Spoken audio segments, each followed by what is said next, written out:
Why is Russia still such a messed up country? They've had 5 constitutions since 1906. The first one was that year, the second was in 1918, the third was in 1924, the fourth was in 1977, and the most recent one was in 1993. How many constitutions has the US gone through in that period of time? 1. We've been using the same one since 1788. And Russia is the most resource-rich country in the world. They have $75 trillion of natural resources. That's almost twice as much as the US. They have brilliant thinkers and inventors. But look at the size of this little Russian economy compared to the US and China. It's not even 10% the size of America's economy. Russia is an old country with an old culture that traces its roots back to about 862 AD under the Kievan Rus. But the Russia as we know began with the Principality of Moscow in the 1280s. My opinion is that they are so behind because Russian leadership has never really evolved past the point of Ivan the Terrible, who kicked the Mongols out of the steppes. And for his time, he was a very effective ruler. He kicked out the Mongols who invaded hundreds of years before, he expanded the borders of Russia, he helped the country capitalize off of the resources at their disposal, and there were a lot. Peter the Great was a more humane and slightly watered down version of Ivan the Terrible. I actually like the guy. Russia was generations behind technology, science, mathematics, culture, and Peter the Great modernized it. He also made Russia one of the most powerful, if not the most powerful nation in Europe. And he exemplified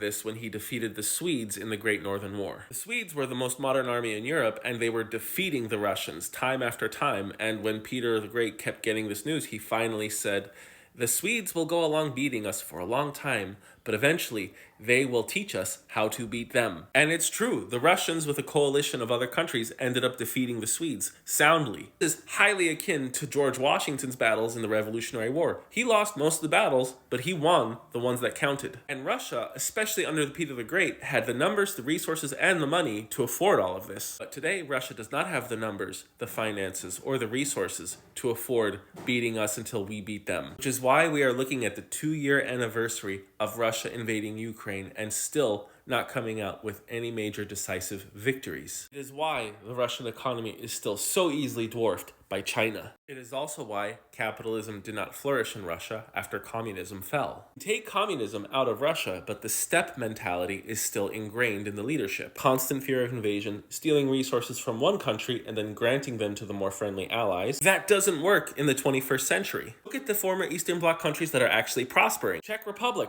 one of the richest countries in Europe. Slovakia, doing very well, along with Lithuania, Latvia, Estonia. The Baltic states are prospering because they actually had competent leaders who understood economics and strong private property rights. In Russia, if you're a clever individual who has a really good business or a really good idea, it is no longer yours. It gets taken by someone's boss or the state. Because the old Russian mentality is, nothing is ever yours. It is always the property of the Tsar. I'm the GeoHusar. I've married into a Russian family. They all checked this video and liked it. Thank you for watching. Slava Ukraine, and let's hope one day Russian leadership actually evolves.